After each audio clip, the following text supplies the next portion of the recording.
সাজাইছে তোর গোপালের তোর প্রবলেম কিতা তুই মুষ্টু আনস না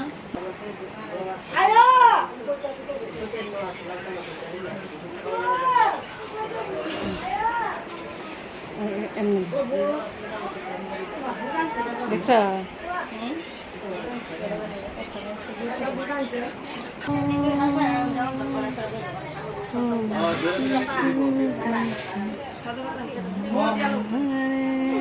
তো ফ্রেন্ড আমি মাত্র বাড়িতে এসেছি তো এখন আমি স্নান করে একটু ফ্রেশ হবো আজকে একটু দেরি হয়ে গেছে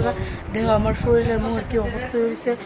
খুবই গরম লাগতেছে তো ফ্রেশ হয়ে ঠাকুরের প্রসাদ লমু তো চলো তোমরা লাগে আবার একটু পরেও কথা হইতেছি তো কন্টিনিউ ভিডিওটা দেখতে